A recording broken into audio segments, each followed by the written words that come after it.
మళ్ళీ ఏమైపోయాడు వీడు? రే మళ్ళీ నీ మళ్ళీ కింద స్కార్పియోలో ఉన్నాడు.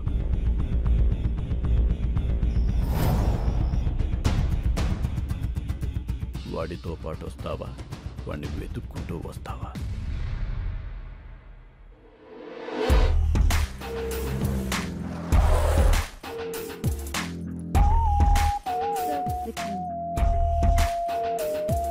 హాయ్.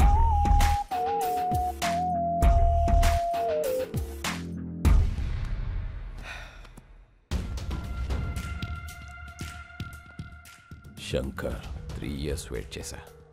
ఇంకా నా వల్ల కాదు. This time you don't have choice. Money.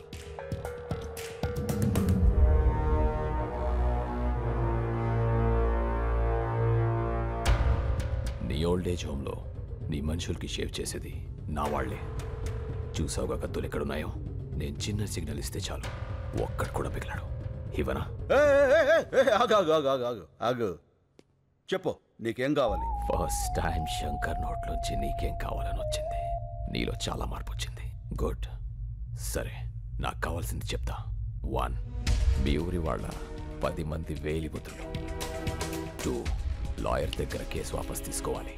3, నేనిచ్చే 25 crores తీసుకొని ఈ కంట్రీ వదిలేసి వెళ్ళిపోవాలి. 25 crores? 25 కోట్ల? ఎస్.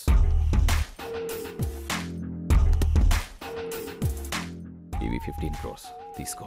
మిగతా 10 crores పేపర్స్ ఇచ్చి తీసుకెళ్ళు.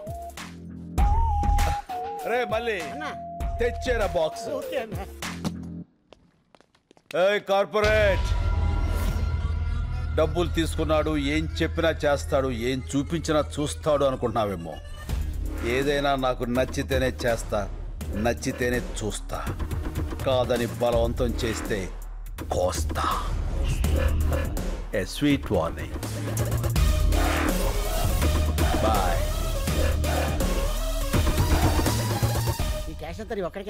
ఈ పెద్దోళ్ళు కొంత ఇస్తాను, కొంత నువ్వు ఉంచుకో. మిగతా దాంతో నేను సుబ్బలక్ష్మి. ఏంటి శంకర్ గారు ఆ సూట్ కేసు? క్యాష్ ఎంత?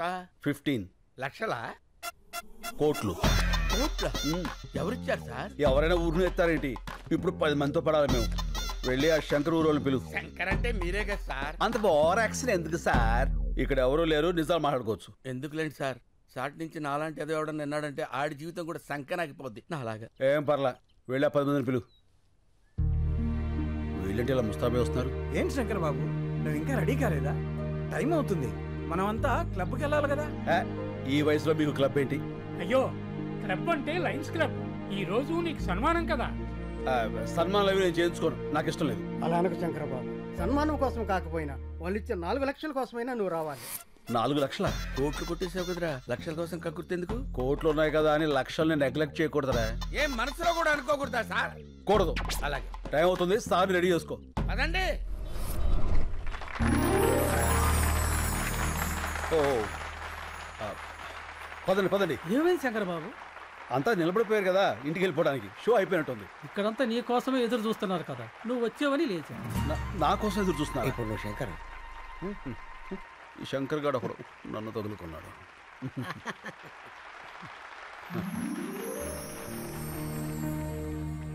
అందరికీ నమస్కారం. మనమందరం ఇక్కడ మీట్ అవ్వడానికి కారణం ఒక వ్యక్తి, పేరు శంకర్. అతను మొన్నటిదాకా సమాధానాల కోసం వెతుకుతున్న ప్రశ్న, ఇప్పుడు ఎన్నో ప్రశ్నలకి అతనే సమాధానం. ఎవరి శంకర్?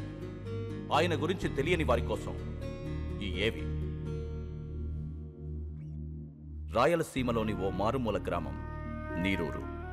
పేరులోనే నీరుంది, ఊర్లో మాత్రం లేదు. రేపు బావుంటుందని ఎన్నో ఏళ్లుగా ఎదురుచూస్తున్న కరువు ప్రాంతం. ఇక్కడ ఓ సన్నకారు రైతు కుటుంబంలో పుట్టిన సామాన్యుడు కొణిదెల శివశంకర వరప్రసాద్. నా పేరు వీర్రెడ్డి. నీరూరు మా ఊరు కాదు. నేను ఆ ఊరు అమ్మాయిని పెళ్లి చేసుకున్నా. ఆ ఊరు పంచాయతీలో మొట్టమొదటిసారిగా శంకర్ గారిని చూశాను. సరే, భూములు అమ్ముకోకూడదు అనేది మీ ఊరు కట్టుబాటే. కట్టంగా ఇచ్చిన పొలాలు కూడా అమ్ముకోకూడదు అంటున్నారే మా పిల్లలు. మీ ఊరు కల్లుడు కావడం మేము చేసిన తప్ప ఏంది? ఇప్పటికే ఆ కార్పొరేట్ కంపెనీ వాడు ఈ చుట్టుపక్కల ఉన్న 200 గ్రామాల్లో పొలాలన్నీ తీసేసుకున్నాడు. అందుకే ఈ ఊళ్ళో ఒక గుప్పెడ మట్టి కూడా వాళ్ళకి పోవడానికి వీలేదు. నీకు డబ్బే అవసరం అనుకుంటే ఇంకో రైతు కమ్మప్పా, వ్యవసాయం బతుకుద్ది. అంతేగాని ఆ కార్పొరేట్ కంపెనీ వాడికి వద్దప్పా, చచ్చిపోద్ది. రైతు బియ్యం లేక చేస్తా ఉంటే భూములు ఎడుకుంటాడయ్యా స్వామి. అయినా పనికిరాని భూమి ఎవడుకుంటే ఏంది, మాకు కావాల్సింది డబ్బు. అది కాదప్పా. నాన్న చూడండి, చెల్లని నోట్లుంటాయి కానీ చెల్లని భూములుండవు. ఇప్పుడు అవసరానికి అమ్ముకుంటారు, రేపు ఇదే నేల మీ కళ్ళ ముందు కోట్లు పలుకుతుంటే అయ్యో అనవసరంగా అమ్మేసుకున్నామని బాధపడతారు. భూమిని మించిన భీమా లేదు. ఆ దస్తావేజులు చాలు మీరు మీ కుటుంబం గుండె మీద చేయి వేసుకుని ధైర్యంగా బతకడానికి. నిజమే, సాగుంటే నువ్వు చెప్పినట్టే చెయ్యొచ్చు, కానీ ఏది ఇక్కడ నీళ్ళేవే. సాగులేదని భూమిని అమ్ముకుంటే సాకలేదని అమ్మని అమ్ముకున్నట్టే. అందరూ వ్యవసాయం చేయలేక చచ్చిపోతూ ఉంటే మీ ఊర్లో ఏంటయ్యా వ్యవసాయం వ్యవసాయం అని పడిచేస్తున్నారు? అవసరమా? వ్యవసాయం వ్యాపారం కాదు, బాధ్యత. రాజు పాలించడం, రైతు పండించడం బాధ్యతని మన వేదాల్లోనే ఉంది. అయినా ఇక్కడ నీళ్ళేవని ఎవరన్నారు? నేను హైడ్రాలజీ చదివాను. ఈ నేల కింద జలుంది, అది ఎట్టించి ఎటుతుందో తెలుసుకోగలిగితే ఈ జిల్లాలో ఉన్న చేలన్నిటికీ ఇక్కడి నుంచే నీళ్ళు అందివచ్చు. 6 నెలల సంది ఇదే కదా చెప్తుంటా. ఆశలు కూడా పడలేక అలిసిపోతున్నావప్పా. పోనీ నా మాట వింటారా? నేను ప్రొఫెసర్ని. శంకర్తో పాటు వచ్చిన వీళ్ళిద్దరూ కూడా నా స్టూడెంట్సే. ఇది మీ ఊరి శాటిలైట్ పిక్చర్. ఇదంతా ఈ భూమి అడుగు భాగం. ఇక్కడ తెల్లగా ఉంది చూసారా, వాగు, గొప్ప జలనిధి. అందుకే ఈ ఊరు నీరూరైంది. ఆ కార్పొరేట్ కంపెనీ వాళ్ళకు అవసరమైంది. నిజానికి వాళ్ళకు కావాల్సింది మీ పొలాలు కాదు, ఈ భూమి కిందున్న జలాలు. సరే, ఆ వాగు ఎటెళ్తుంది, ఎంత లోతుంది, పైకి రావడానికి ఎంత ఈలుంది, ఇవన్నీ తెలిసేదాకా కంపెనీ వాళ్ళు ఉంటారా? వాళ్ళు వేరే ఊరు ఎత్తుకుంటే పోతే మా గతి ఏంది అంట, కాదు ఏంది అంట. నాకు కొంచెం టైం ఇవ్వండి, ఆ వాటర్ సోర్స్ గురించి తప్పకుండా తెలుసుకుంటాను. సరే, మీ బాధ ఏదో మీరు పడండి. అంతవరకు మా పిల్లల్ని ఏడనే వాళ్ళ పుట్టింట్లో ఇడిచి వెళ్తాం. మీరు నీరు చూపించాక అప్పుడు వచ్చి తీసుకెళ్తాంలే. రండయ్యా రండి, తొందరపడకండి. అప్పేదో నీరు మీరు పథకం పెడతానంటున్నాడుగా, అప్పుడు వద్దుగానే. మీకేం కాదమ్మా, నన్ను నమ్మండి. సాయి, నువ్వు కొంచెం రైట్కి రా. అన్నయ్య, పాలు అక్కడ పెట్టు. Corporate sector. అన్నయ్య, కార్పొరేట్ వాళ్ళు అంటారు, అసలు ఎవరు వాళ్ళు? మన సంపదని చిల్లర డబ్బులకు దోచేసి డాలర్స్లో తిరిగి మనకే అమ్మేవాళ్ళు. ఒకప్పుడు బ్రిటిష్ వాళ్ళు, ఇప్పుడు ఈ కార్పొరేట్ వాళ్ళు. ఓ,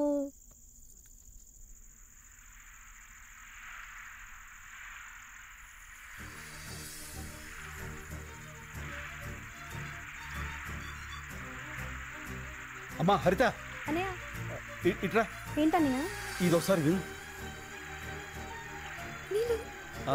అమ్మా, ఇక్కడికి రా. నీళ్ళు. రండి రండి రండి. విను.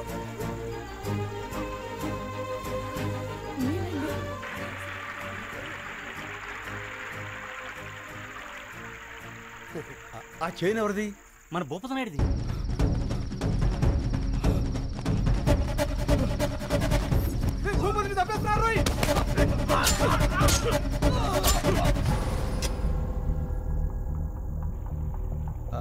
ఆ చేను కమరుద్దీన్ శంకర్ బాబు.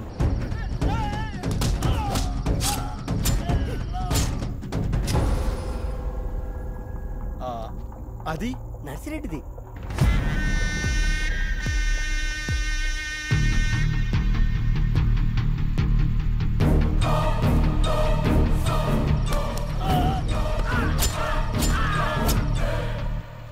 అదెవరిది? అది మందే అప్ప.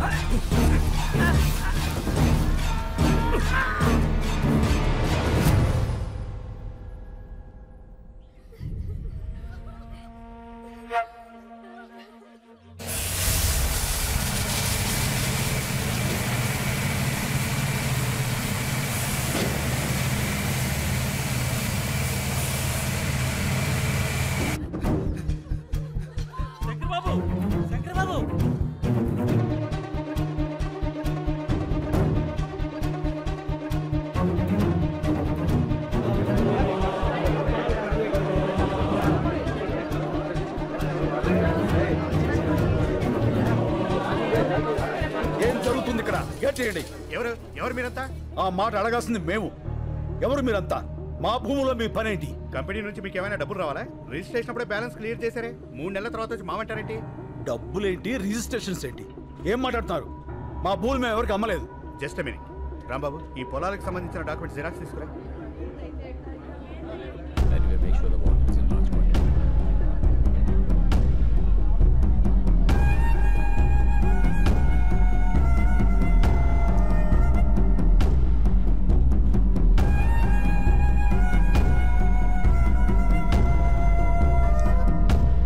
అమ్మకుండానే వేలు ముద్రలు వేశారా? ఇవిగో రిజిస్ట్రేషన్ జిరాక్స్ కాపీస్.